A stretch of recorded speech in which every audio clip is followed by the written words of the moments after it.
Hi, so today I'm going to be reading Rough Magic, and it's about riding wild horses in Mongolia. Found it quite interesting. I hope my mom finds it too. Chapter 1.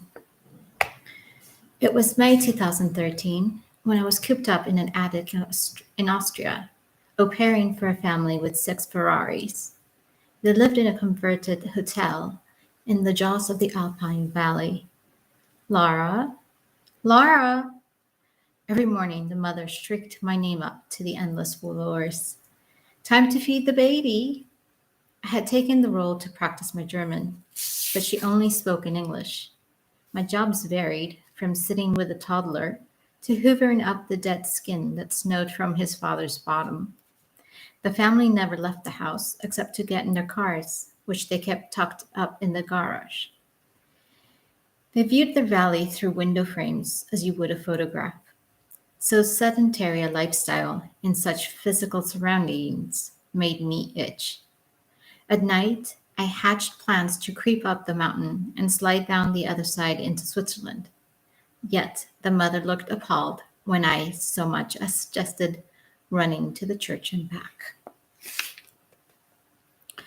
By the time she sacked me, a month later, my body was rusty and yearning for usage. I returned to the silent butterflies of an England on the brink of summer, seeking an experience unlike any I had before. In theory, this ought not to have been difficult. The most exciting moment in my 18 years had been collecting chickens from Dorset on the train and wrapping them up in wine crates for Christmas presents. The next month, June, marked a year since my release from school. Fleeing the red bricks had been my dream for years. At 14, I had thought of myself as the finished article, ready to either have babies or break free. To where, I couldn't say, though for many years I had been fixated on becoming a burglar. Despite my conviction that Despite my conviction that more education would poison me like pesticide on a lush forest, I had remained in London until I passed my final exams. Strangely, the dissolution of structure thereafter unnerved me. What was it about turning into an adult? The color drained from the days and life became a calendar. I floated in a debris of possible dates and implausible plans, with neither the funding nor the fervor to propel me onwards. Friends were busy with jobs or university, inclined to holiday on beaches rather than accompany me to Kyrgyzstan, a place I fantasized about. Meanwhile, I hadn't heard back from my application to go organic farming in Wales, nor from the orphanage placement in Ethiopia. Dead end jobs and equestrian competitions came and went. I moved through the month of my birthday without any fixed direction. It was a warm city day when, for the umpteenth time, I cast my rod into the depths of Google, as if the internet might contain my future. After opening and abandoning endless tabs, I brought up the page of a horse race. The passing London Underground train shook the building as I leaned into the photograph. Long maned ponies streaming over green steppes, space pouring wide and free in Mongolia. The open vowel sounds of the word matched the freedom the country conjured in my mind.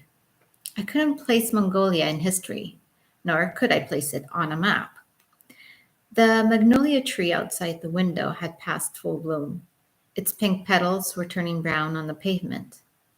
For a while, my head merged these two words: Mongolia, magnolia, Mongolia, magnolia.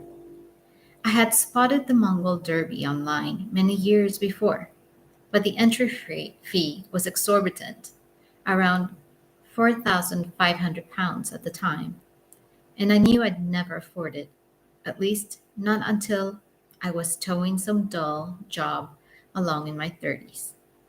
Sadly, the price was now even higher, 30 riders were already signed on, and the entry deadline for the August race had passed. I moved the mouse to quit the page, blinking back to the ponies for a pause.